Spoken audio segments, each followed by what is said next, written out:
Hello बच्चों, कैसे हो सब? बढ़िया। मैं हूं राजेश तंवर और आप सबका स्वागत है एवोल्यूशन कोचिंग के इस प्लेटफॉर्म पर। आज हम कंटिन्यू करने जा रहे हैं एनसीईआरटी सॉल्यूशंस की सीरीज, जिसमें जैसा कि आपको पता है हमने लाइफ प्रोसेस के इन-टेक्स्ट क्वेश्चंस का सॉल्यूशन स्टार्ट किया था और जिस पर एक पार्ट में बना चुका हूं। आज जो है वो सेकंड पार्ट है इसी चैप्टर के एनसीईआरटी सॉल्यूशंस का, जिसमें हम इन-टेक्स्ट क्वेश्चंस के साथ डील कर रहे हैं। इस चैप्टर के काफी सारे टॉपिक्स के वीडियो मैंने ऑलरेडी बना रखे हैं, तो आप चैनल की प्लेलिस्ट में जाकर देख सकते हैं अगर आपको इन टॉपिक से रिलेटेड कोई प्रॉब्लम है तो आज का वीडियो स्टार्ट करते हैं। तो सबसे पहला क्वेश्चन जो हमारे सामने है, फर्स्ट इन-टेक्स्ट क्वेश्चन बोर्ड पर लिख दिया मैंने, what are differences between autotrophic and heterotrophic nutrition. तो आपने पढ़ा होगा कि जो पहला लाइफ प्रोसेस इसके अंदर आती है वो है न्यूट्रिशन, और न्यूट्रिशन के अकॉर्डिंग अलग अलग ऑर्गेनिजम्स के अलग अलग न्यूट्रिशन होते हैं। तो दो टाइप के न्यूट्रिशन होते हैं, ऑटोट्रॉपिक और हेटेरोट्रॉपिक। अब इनमें डिफरेंस क्या है? तो ऑटो का मतलब ही होता है बेटा सेल्फ, ऑटो का मतलब होता है सेल्फ, और ट्रॉपिक का मतलब होता है बनाना। तो यानी कि ऐसा मोड ऑफ न्यूट्रिशन जिसके अंदर ऑर्गेनिज्म अपना खाना खुद बनाता है, ऐसे ऑर्गेनिज्म को तो ऑटोट्रॉप बोलते हैं, और इस मोड ऑफ न्यूट्रिशन को ऑटोट्रॉपिक न्यूट्रिशन बोलते हैं। जैसा कि आपको पता है प्लांट्स फोटोसिंथेसिस करके अपना खाना खुद बनाते हैं। बहुत सारे बैक्टीरिया जैसे कि ब्लू ग्रीन एल्गी हो गई, जैसे कि नाइट्रोसोमोनास बैक्टीरिया हो गई, ये सब अपना खाना क्या कराते हैं? खुद बनाते हैं। और हेटेरोट्रॉपिक न्यूट्रिशन की बात करें तो हेटेरो का मतलब होता है अदर्स, ट्रॉपिक का मतलब बनाना। मतलब ऐसे ऑर्गेनिज्म जो अपना खाना खुद नहीं बनाते, किसी और पे डिपेंड करते हैं अपने खाने के लिए, उन्हें बोला जाता है हेटेरोट्रॉप्स। और इस प्रकार के न्यूट्रिशन को बोलते हैं हेटेरोट्रॉपिक न्यूट्रिशन। जैसे कि हम अपना खाना खुद नहीं बनाते, हम किसी दूसरे ऑर्गेनिज्म पे डिपेंडेंट है, प्लांट्स पे डिपेंडेंट है, उनसे खाना लेते हैं और फिर हम खाना बनाते हैं। और जैसे कि कई ऐसे फूड भी हमारे जो एनिमल से मिलते हैं, मिल्क हो गया, एग्स हो गए, मीट हो गया, ये हम एनिमल से लेते हैं। तो हम खुद नहीं बना रहे, हम उन पे डिपेंडेंट है अपने फूड के लिए। तो ऐसे ही बहुत सारे फंजाई, बहुत सारे बैक्टीरिया क्या करते हैं? हेटेरोट्रॉप्स होते हैं, वो दूसरे ऑर्गेनिज्म पे डिपेंडेंट रहते हैं अपने खाने के लिए। या पैरासाइटिक प्लांट्स जो किसी और प्लांट पर रहते हैं अपने न्यूट्रिशन के लिए। तो सिंपल सी डेफिनेशन है कि ऑटोट्रॉपिक न्यूट्रिशन तो ऐसा न्यूट्रिशन या ऐसे ऑर्गेनिज्म जो खुद अपना खाना बना रहे हैं, इस प्रकार के न्यूट्रिशन को ऑटोट्रॉपिक न्यूट्रिशन बोलेंगे, और ऐसे ऑर्गेनिजम्स को ऑटोट्रॉप बोल देंगे। और हेटेरोट्रॉपिक न्यूट्रिशन ऐसा न्यूट्रिशन जिसमें ऑर्गेनिज्म अपना खाना खुद नहीं बनाते, किसी और पे डिपेंडेंट रहते हैं अपने खाने के लिए, उन्हें बोल देते हैं हेटेरोट्रॉप। और इस प्रकार के न्यूट्रिशन को बोल देते हैं heterotrophic nutrition. Same to same मैंने यहाँ पर लिखा है, ऐसा ही आपको बोर्ड में लिख के आना है, छाप के आना है। मतलब ये जो बोर्ड पे लिखा है ऐसे कैसे देखते हैं। तो heterotrophic nutrition, the mode of nutrition in which organism make their own food, अपना खाना खुद बनाते हैं, इज कॉल्ड ऑटोट्रॉपिक न्यूट्रिशन। ऐसे न्यूट्रिशन को ऑटोट्रॉपिक न्यूट्रिशन बोलते हैं, और ऐसे ऑर्गेनिजम्स को ऑटोट्रॉप्स बोलते हैं। Example green plants, blue green algae, Nitrosomonas bacteria. Second heterotrophic में तो the mode of nutrition in which organism do not make their own food, ऐसा मोड ऑफ न्यूट्रिशन जिसमें ऑर्गेनिज्म अपना खाना खुद नहीं बनाते but depend on others for their food, किसी दूसरे पे डिपेंडेंट रहते हैं खाने के लिए, तो उन्हें बोल इस प्रकार के न्यूट्रिशन बोलते हैं हेटेरोट्रॉपिक न्यूट्रिशन। और इन ऑर्गेनिजम्स को बोलते हैं हेटेरोट्रॉप, जैसे कि सारे के सारे एनिमल्स, कुछ पैरासाइटिक प्लांट, बहुत सारे बैक्टीरिया एंड फंगी। ठीक है, तो आप इस क्वेश्चन के आंसर का स्क्रीनशॉट ले सकते हो। तो चलते हैं अपने नेक्स्ट क्वेश्चन पर। तो देखते हैं नेक्स्ट क्वेश्चन क्या कह रहा है। तो where do plants get each of the raw materials required for photosynthesis. Question बोल रहा है कि प्लांट्स फोटोसिंथेसिस के लिए जो जो रॉ मटेरियल्स चाहिए होते हैं, यानी कि कच्चे पदार्थ चाहिए होते हैं, वो कहां से लेते हैं, कहां से ऑब्टेन्ड होते हैं, और क्या क्या रॉ मटेरियल्स चाहिए होते हैं फोटोसिंथेसिस के लिए। तो देखो प्लांट फोटोसिंथेसिस करते हैं, फोटोसिंथेसिस की तरफ फूड बनाते हैं। तो बताओ क्या क्या रिक्वायरमेंट होती है फोटोसिंथेसिस में। तो प्लांट क्या करते हैं? कार्बन डाइऑक्साइड लेते हैं, वाटर लेते हैं और सनलाइट लेते हैं, और क्लोरोफिल की मदद से उसे कन्वर्ट कर लेते हैं किसमें? ग्लूकोज में, और ऑक्सीजन रिलीज कर देते हैं। ऐसा ही होता है। तो भाई सब कार्बन डाइऑक्साइड लेते हैं, वाटर लेते हैं और सनलाइट लेते हैं, यही तो रॉ मटेरियल्स है। तो प्लांट जो है वाटर लेते हैं सॉइल से। कहां से लेते हैं? सॉइल से। Plant takes water from the soil through xylem tissue. Plants के अंदर दो मस्कुलर टिश्यू पाए जाते हैं, जाइलम और फ्लोएम। फ्लोएम जो है वो फूड का ट्रांसपोर्ट करता है, और जाइलम जो है वो वाटर का ट्रांसपोर्ट करता है। और रूट में पाए जाते हैं छोटे छोटे टीनी हेयर लाइक स्ट्रक्चर, जो डिफ्यूजन की मदद से वाटर मॉलिक्यूल्स को एब्जॉर्ब कर लेते हैं। तो प्लांट जो है सॉइल से जाइलम टिश्यू और रूट हेयर की मदद से क्या लेते हैं? वाटर। दूसरा रॉ मटेरियल है carbon dioxide. Carbon dioxide plant लेते हैं एनवायरनमेंट से। क्योंकि अपन जो है वो कार्बन डाइऑक्साइड एक्सहेल करते हैं और ऑक्सीजन इनहेल करते हैं। तो जो कार्बन डाइऑक्साइड है वो प्लांट फोटोसिंथेसिस के दौरान लेते हैं, और कहां से लेते हैं?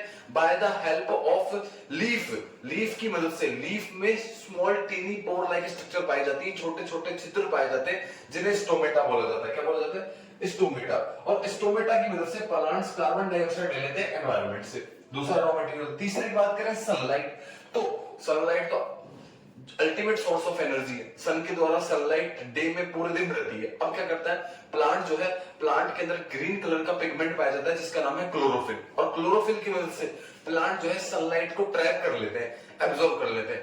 अब इन तीनों का यूज कर प्लांट ग्लूकोज यानी कि फूड बना लेते हैं। जैसा कि मैंने मैकेनिज्म में पढ़ाया था आपको, तो मैकेनिज्म होता है और इस मैकेनिज्म के दौरान प्लांट क्या बना लेते हैं? फूड बना लेते हैं। ठीक है, तो तीसरा रॉ मटेरियल है सनलाइट। सनलाइट एब्जॉर्ब किया जाता है by the help of chlorophyll, और जो कहां पाया जाता है? प्लांट की लीफ में पाया जाता है। ये अपना क्वेश्चन बिल्कुल इजी था। अगले क्वेश्चन पे चलते हैं, तो देखते हैं नेक्स्ट क्वेश्चन पढ़ते हैं। नेक्स्ट क्वेश्चन क्या कह रहा है, तो चलिए रीड करते हैं। What is the role of acid in over stomach? तो आपको जैसा कि पता होगा कि अपने स्टोमक के अंदर एसिड रिलीज होता है। कौन सा एसिड रिलीज होता है? HCl हाइड्रोक्लोरिक एसिड, क्योंकि स्टोमक के अंदर गैस्ट्रिक ग्लैंड पाई जाती है, और गैस्ट्रिक ग्लैंड सीक्रेट करती है गैस्ट्रिक जूस, जिसका नेचर होता है एसिडिक, क्योंकि इसके अंदर HCl पाया जाता है। साथ साथ पाया जाता है ग्लूकोसा और पेप्सिन एंजाइम, आपने पढ़ा होगा। अब हाइड्रोक्लोरिक एसिड का क्या रोल है, क्वेश्चन ही पूछ रहा है। तो हाइड्रोक्लोरिक एसिड क्या करता है बेटा, जैसे आपके स्टोमक में रिलीज होता है तो आपके स्टोमक के एनवायरनमेंट को एसिडिक कर देता है, वहां पर एसिडिक मीडियम क्रिएट कर देता है। दूसरा, आपके फूड में जब फूड के साथ साथ जब अपन क्लीन फूड नहीं खाते तो उसके साथ बहुत सारे जर्म्स आ जाते हैं, उन जर्म्स को मारने का काम करता है। It kills the germs which is present in your food, उनको मारने का काम करता है। थर्ड, ये पेप्सिन एंजाइम को एक्टिवेट करता है। इसका मेन फंक्शन ये भी है कि पेप्सिन एंजाइम को एक्टिवेट करेगा, जाके उसे बोलेगा कि जाकर पार्शियल डाइजेशन कर प्रोटीन का। तो पेप्सिन एंजाइम प्रोटीन का पार्शियल डाइजेशन करता है, उसे पचाता है, कन्वर्ट करता है पेप्टोन में। तो फंक्शन देखो, क्या फंक्शन है? पहला, HCl create acidic medium in the stomach, acidic medium create करता है। दूसरा, it kills the germs which are present in your food, अपने फूड में जो जर्म्स पाए जाते हैं उनको मारता है। दूसरा, तीसरा, it activates pepsin enzyme, pepsin enzyme को एक्टिवेट करता है जो स्टोमक के अंदर पार्शियल डाइजेशन करता है प्रोटीन का, और उसे पेप्टोन में कन्वर्ट करता है। ठीक है, तो एसिड का क्या रोल होता है आप समझ गए होंगे, तो स्क्रीनशॉट ले सकते हैं आप। नेक्स्ट क्वेश्चन पर बढ़ते हैं, तो देखते हैं अगला क्वेश्चन क्या कह रहा है। What is the function of digestive enzyme? Digestive enzymes का क्या फंक्शन होता है? तो आपको पता है, क्योंकि आपने पूरे न्यूट्रिशन में, आपने ह्यूमन डाइजेस्टिव सिस्टम में अलग अलग ग्लैंड्स पड़ी हुई, उनके अलग अलग एंजाइम पड़े होंगे जो वो सीक्रेट करती हैं। अब वो एंजाइम क्या काम करते थे? सलाइवरी ग्लैंड एक एंजाइम सीक्रेट करती थी अमाइलेज, जो सलाइवा में पाया जाता है। अमाइलेज स्टार्च को ब्रेक डाउन करता था किसमें? माल्टोज शुगर में। आपने ऐसे और एंजाइम्स पढ़े होंगे, और बहुत सारे एंजाइम्स पढ़े होंगे। तो क्या कर रहे हैं ये? फूड के कॉम्प्लेक्स सब्सटेंस को ब्रेक करते हैं और उनको कन्वर्ट कर देते हैं सिंपलर वंस में, जिससे बॉडी उनको एब्सॉर्ब कर सके। ठीक है, तो डाइजेस्टिव एंजाइम का मेन फंक्शन जो होता है बेटा, वो होता है it is the breakdown of complex substances into simpler ones, सबसे पहला मेन फंक्शन। दूसरा, डाइजेस्टिव एंजाइम क्या करते हैं? बहुत सारी बायोकेमिकल रिएक्शंस में, यानी कि केमिकल रिएक्शन तो केमिस्ट्री में होती है, लेकिन ऐसी केमिकल रिएक्शन जो आपकी बॉडी में हो रही है, यानी कि मेटाबॉलिज्म, जैसे कि रेस्पिरेशन, उनको कराने में बहुत सारे एंजाइम्स मदद करते हैं। और ये डाइजेस्टिव एंजाइम्स होते हैं, जैसे कि ट्रिप्सिन हो गया, लाइपेज हो गया, और इन्हीं एंजाइम्स को बायोकैटलिस्ट भी कहा जाता है। इसलिए कहा जाता है क्योंकि उस केमिकल रिएक्शन का रेट बढ़ाते हैं। तो digestive enzyme also increases the rate of chemical reactions. बहुत सारे enzyme rate of chemical reaction भी बढ़ाते हैं। कौन सी केमिकल रिएक्शन? बायोकेमिकल रिएक्शंस का, जिससे वो बायोकेमिकल रिएक्शन जल्दी हो जाती है। तो इसीलिए डाइजेस्टिव एंजाइम बायोकैटलिस्ट के रूप में भी काम करते हैं। और पहला मेन काम क्या है इनका? कि फूड का ब्रेकडाउन, कॉम्प्लेक्स सब्सटेंसेस को ब्रेक डाउन करके सिंपलर वंस में कन्वर्ट कर दिया जाता है, जिससे कि बॉडी उन्हें एब्जॉर्ब कर सके। ऐसा ही बोर्ड पे लिखा है, पढ़ते हैं। क्या है? तो main function of digestive enzyme, जो मेन फंक्शन होता है डाइजेस्टिव एंजाइम, वो होता है break down of complex substances into simpler ones, यानी कॉम्प्लेक्स सब्सटेंसेस का सिंपलर वंस में कन्वर्ट करना। जैसे कि प्रोटीन के कॉम्प्लेक्स सब्सटेंसेस को पेप्टोन में कन्वर्ट करना, फिर पेप्टोन से उसको और छोटे मॉलिक्यूल्स में कन्वर्ट करना, जैसे कि स्टार्च को माल्टोज में, माल्टोज से ग्लूकोज में कन्वर्ट करना। ये सब एंजाइम्स के फंक्शन है। तो कॉम्प्लेक्स सब्सटेंसेस को सिंपलर वंस में कन्वर्ट करते हैं। दूसरा, they also act as biocatalyst. Biocatalyst का काम करते हैं। कैटलिस्ट केमिस्ट्री में भी होते हैं जो रेट ऑफ केमिकल रिएक्शन को बढ़ाते हैं, ऐसे बायोलॉजी में ये बायोकेमिकल रिएक्शन की रेट को बढ़ाते हैं, तो बायो कैटलिस्ट के रूप में भी काम आते हैं जो कि बायोकेमिकल रिएक्शन को इसकी रेट को बढ़ाते हैं। और ये क्वेश्चन में पूछा जाता है कि बायो कैटलिस्ट किन्हें बोलते हैं, एंजाइम्स को बोलते हैं। ठीक है, तो अगले क्वेश्चन पे चलते हैं जो कि लास्ट क्वेश्चन है इस सेशन का।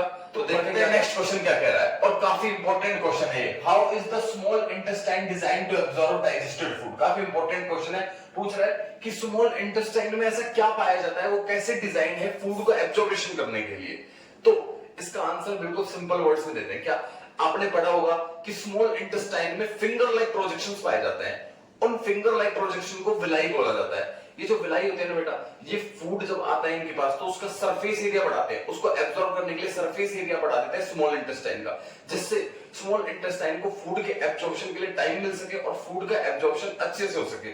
पहला काम वापस बता रहा हूं, स्मॉल इंटेस्टाइन के अंदर फिंगर लाइक प्रोजेक्शन पाए जाते हैं जिन्हें विलाई बोला जाता है। ये विलाई फूड के एब्जॉर्प्शन के लिए सरफेस एरिया बढ़ा देते हैं और इससे फूड को एब्जॉर्ब करने के लिए काफी टाइम मिल जाता है और आसानी से फूड एब्जॉर्ब हो सके।